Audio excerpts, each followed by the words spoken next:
What is the nth term in the Taylor series of cosine of x centered at x is equal to pi?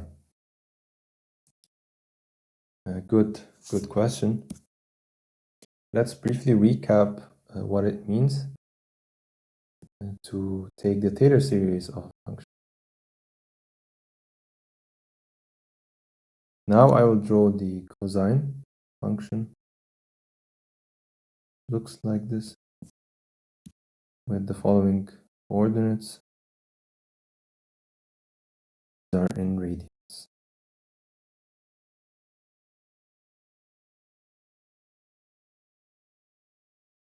And these are values in r, the outputs of the function. Now, what is happening at x is equal to pi? What's happening really is that we're trying to approximate the function using polynomials. This is a degree 1 approximation. A degree 2 approximation would probably look something like this.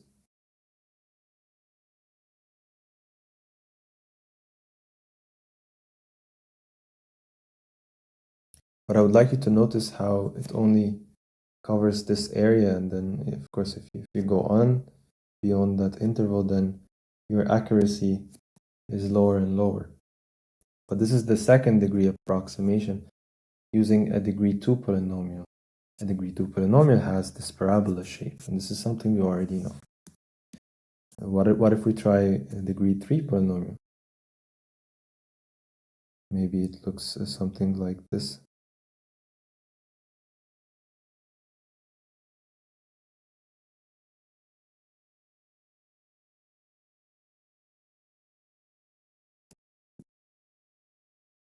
This is of course not to scale, but the idea that I'm trying to convey here is that the higher the degree of the polynomial, the better the fit we get on this function.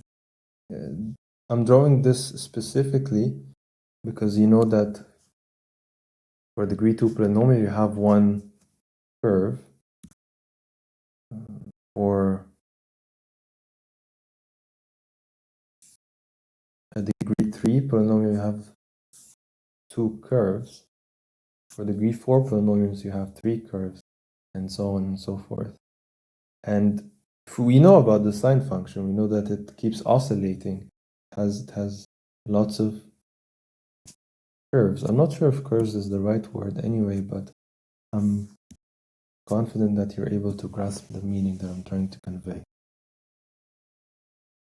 And so it does indeed hold that if we keep approximating by more and more and more polynomials, we will get cosine of x as an expansion of many polynomials of very, very, very high powers.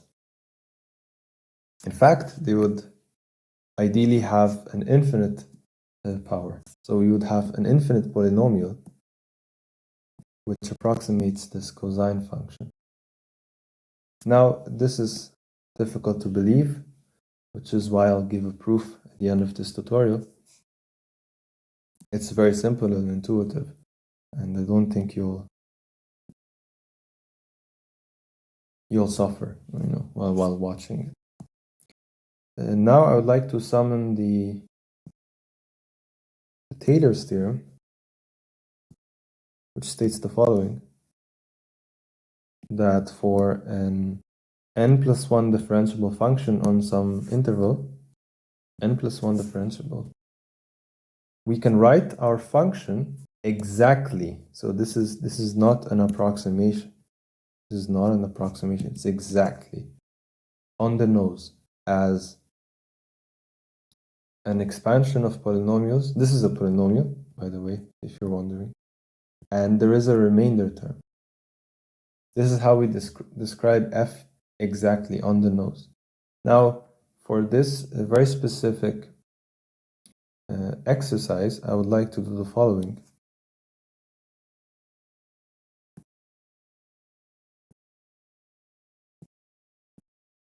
I would like to get rid of the remainder term for now, because we will not really use it. And I'll replace this with an approximation symbol. And I believe this should be correct, because in a sense, this is just an approximation. Now, we haven't discussed how good the approximation is, but naturally, the more elements you add to the sum, the more accurate your approximation is. So I'll take this exact same formula, and let me note before I take it that this is the kth derivative of our function f. So fk of b, or fk, fk of b is the kth derivative of f at the point b. In other words, it's the kth derivative of the cosine function evaluated at pi, because pi will be our b in this context. So maybe we should write b is equal to pi. But this is just a technicality. So let's do that. I forgot to copy the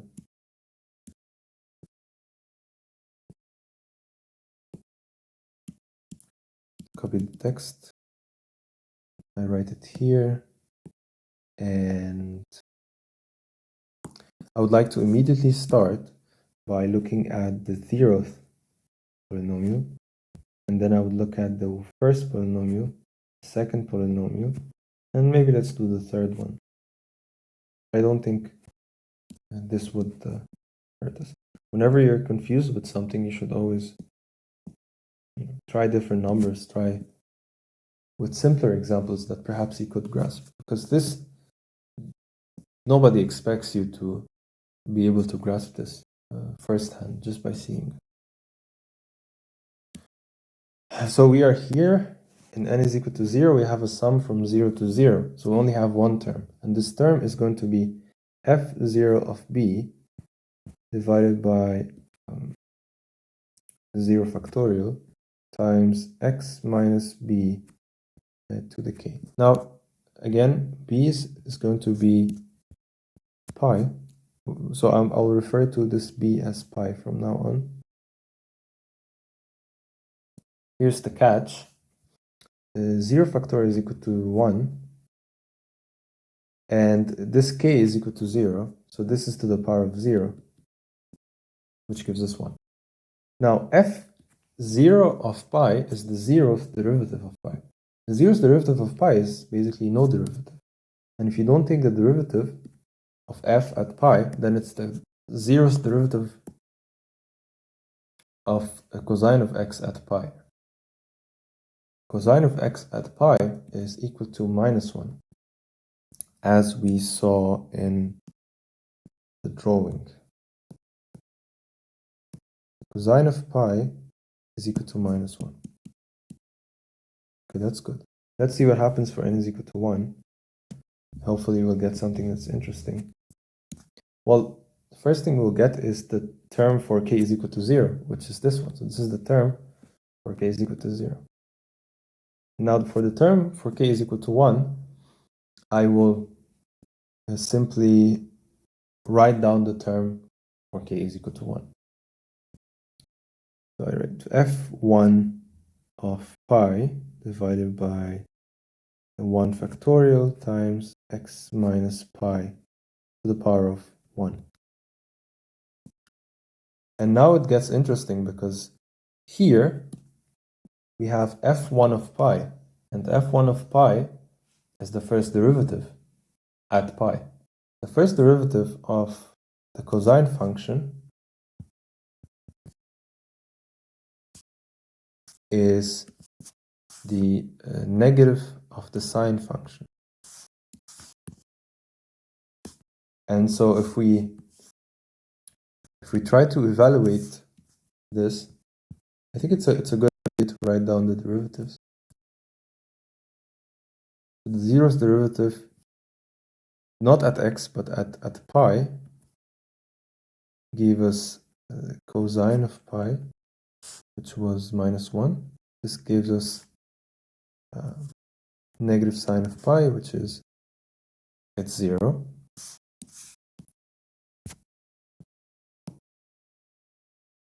It's 0 simply because you draw something that looks like this.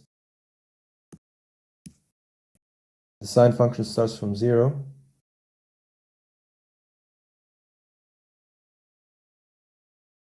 And it ends at 2 pi.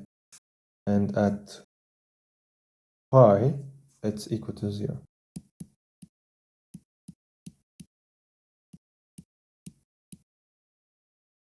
So that is at least why we can do it.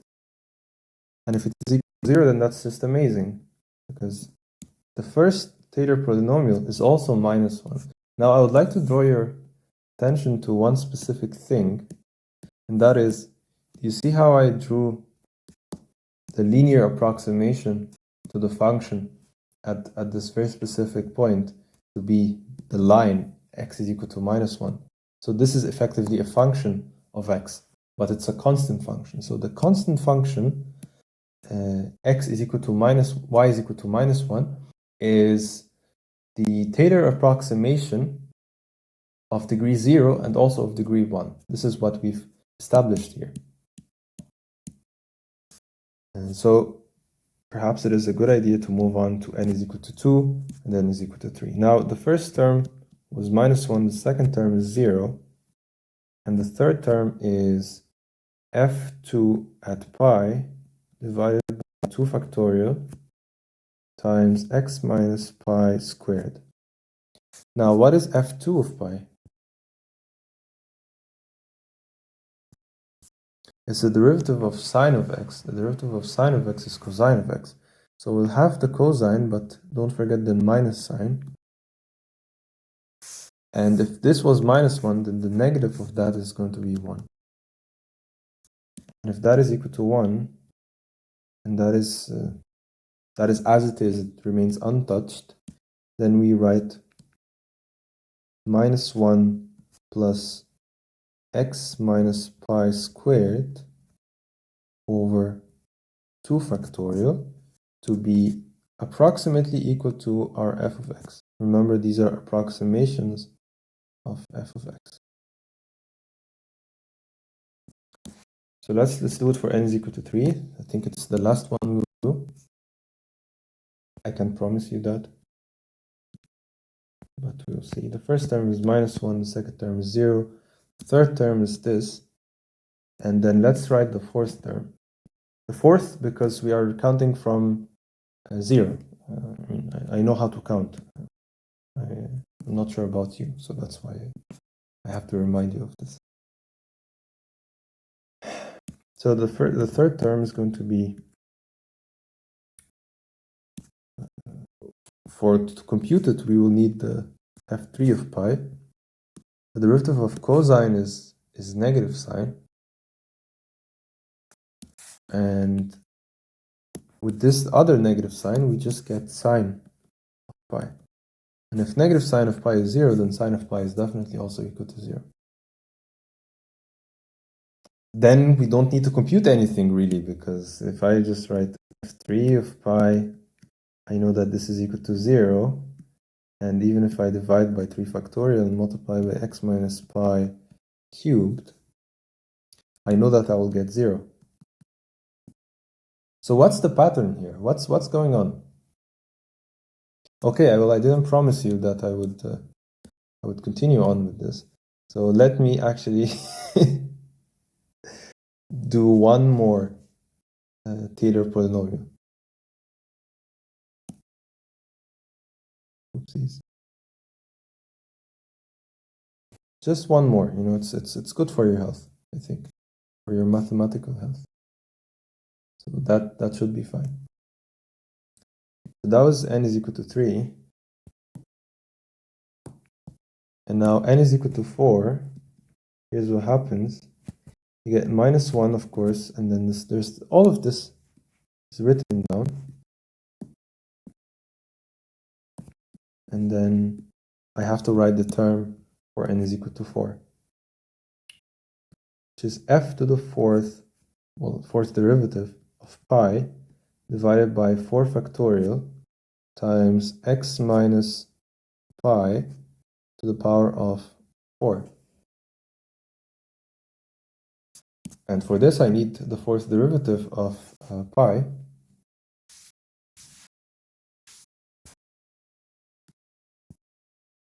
And the derivative of the sine function is just the cosine function. And the cosine function at pi is equal to minus 1. So what's going on here? What's going on here? The derivative of the cosine function repeats itself. So you go here. So, well, not really. Well, you start from here. You go there. You go there. You go there. You go there. And then if you want to take another derivative, if you want to take, for example, the fifth derivative, it takes you back up. Because, and let me actually prove this very briefly. So if I want to take the derivative of f4, for example, at pi, I want to take the derivative of this. I know this is a constant. This is not a constant anymore. If I want to do this, and I know that f4 is equal to f0, then taking the derivative of f4, which gives me f5, is equal to the derivative of f0, which is f1. By the same way, we'll get that f6 is equal to f2, f7 is equal to f3, and of course f8 is equal to f4, but that's just redundant because we said 0 and 4. So 0, 4, 8, 12, so on and so forth. So it's modulo 4 basically what's happening. Now what happens for the terms which have, for example, k is equal to 1 or k is equal to 3? They are 0. And for k is equal to 5, it's equal to k is equal to 1. And k is equal to 7 is equal to k is equal to 3. And k is equal to 9 is equal to k is equal to 5. It perpetuates. And if it sounds like some rapping to you, then I apologize because this was not made clear. I am talking in terms of taking the derivative. And if the derivative is 0, then for this sum that we have here, which now I will write as follows. So we said already this is an expansion at pi. It doesn't matter if we look at the odd indices, because the odd indices will always have the sine function. And for the sine function, if we're always plugging in pi, then we get 0. So probably we should write this as, well, it's still a sum from k is equal to 0 until n. But here's the difference. We'll only look at even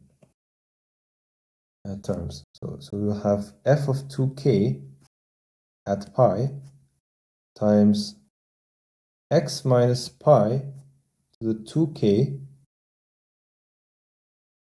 divided by 2k factorial. Because all the odd terms are gone. They're straight out of the window. That's simply what it is. But then there's still some work that we could do. And that is work that is related to the even powers. So do you see how f of 0 is negative? Oops. F of 2 is positive. F of 4 is negative. If you take f of 6 is going to be equal to f of 2 because the derivative repeats itself each 4 times. And f of 6 is going to be positive. So you have this pattern, negative, positive, negative, positive. If you don't believe me, you can differentiate the cosine function infinitely many times and then you'll have a proof for yourself. But for now, you just have to trust me. Well, you don't. Well, if you believe me, then you don't have to trust me on it. Nevertheless, Since we have this pattern, I could, in principle, take this term, and as a final step, I will remove the step of taking the derivative, and I'll replace it with an alternating sign term. Alternating sign term means that I'll be looking at something of the form -1 to the power of something. So -1 to the power of something. That is always the idea. Now, if I plug in k is equal to 0, I should get a -1. And that really tells me what I need to do. So when I plug in k is equal to 0, I need to get a -1. So I add 1 to this k. You see, because here I plug in the 0, I get the 1 from here, I get the 1 also from here, because 0 factorial is 1, and from here I get the -1. I want you to think of plugging in k is equal to 0 as an example.